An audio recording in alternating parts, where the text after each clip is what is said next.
The Greater Romeo Washington Chamber of Commerce traces its origins back to March 6, 1969, when the first meeting of the Romeo Chamber of Commerce met at the Romeo Lions Den. The founding vision was clear. The chamber would represent the collective interest of the community rather than any single individual or business, promoting unity and cooperation to foster local economic growth.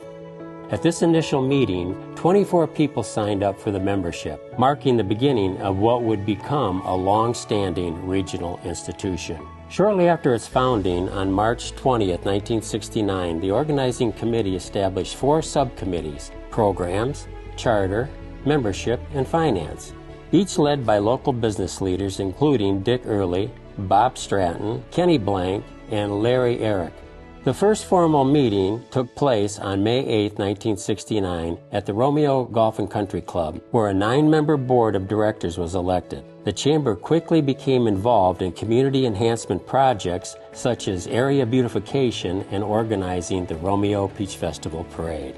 The chamber was officially incorporated on April 7, 1975 under the name Greater Romeo Washington Chamber of Commerce. Over the decades, the chamber expanded from its original 24 members to a robust membership of over 280 by the late 1990s, and in 2000 continued to strengthen community ties and foster business collaborations. Right out of college, I knew I needed to get involved, and probably back in about 2015. So that's when I graduated and started in the networking groups. What's impacted me the most is just the connections that were built. I tell people from the get-go is getting comfortable with being uncomfortable is really the first thing you need to do when you're creating a brand and building your business. The chamber really helped me get comfortable with being uncomfortable. It's quite a dynamic group. These M awards that they have, being part of some of those. They had a murder mystery, 80s theme, don't ask about Guns N' Roses and who dressed up like who. The golf outings, a lot of great memories being out on the course, meeting so many different company members and different companies and relationships over the years being built. Yeah. The various golf outings, I don't think I've missed a golf outing, but I don't golf. But I sure do enjoy hassling people at the betting hole and selling people the 50-50 cards.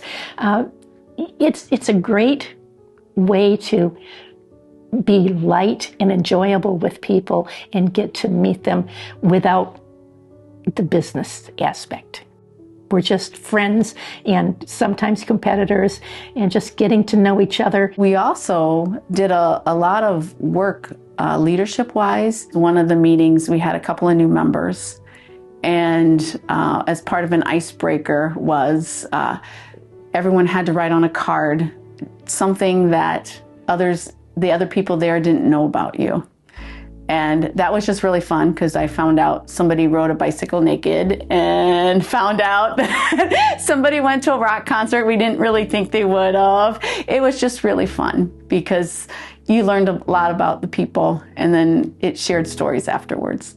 I think making the decision to become more active in the chamber was really the initial membership back in 1980, and just seeing the advantages of being able to advertise in a different forum, being connected physically with other people, other businesses, was a really big plus for us. The events that we planned, the golf outing, I think the Emmas was one of my favorite. The camaraderie of all the members and how they help each other and they help the community. Serving on the board allowed me to meet people that I would have probably met over time, but to spend intentional time with them to better the community.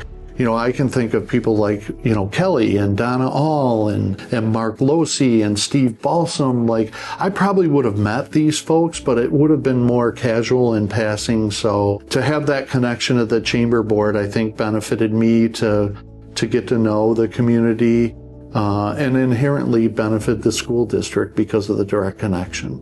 But the more people you get, the more people get involved. And I think Kelly's vision now is to make it bigger and involve more people and just keep spreading the word. And, it's really important that local people buy local. This area is growing so much, we just want everybody to join the chamber and reap all the benefits. So my hope for the chamber, and Kelly was my board member way back when, I just hope that she continues to do the great job that she's doing, increasing the sphere of influence of the chamber within the community. I love seeing the young people stepping up, taking leadership, and I've got to mention Taylor Breinert as well. It's just great to see that we haven't missed a beat and we're getting stronger.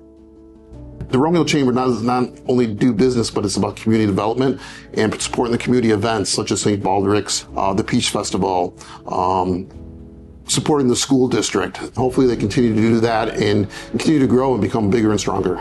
It was always during our time too, how we could better take care of the underserved northern Macomb and kind of establish ourselves.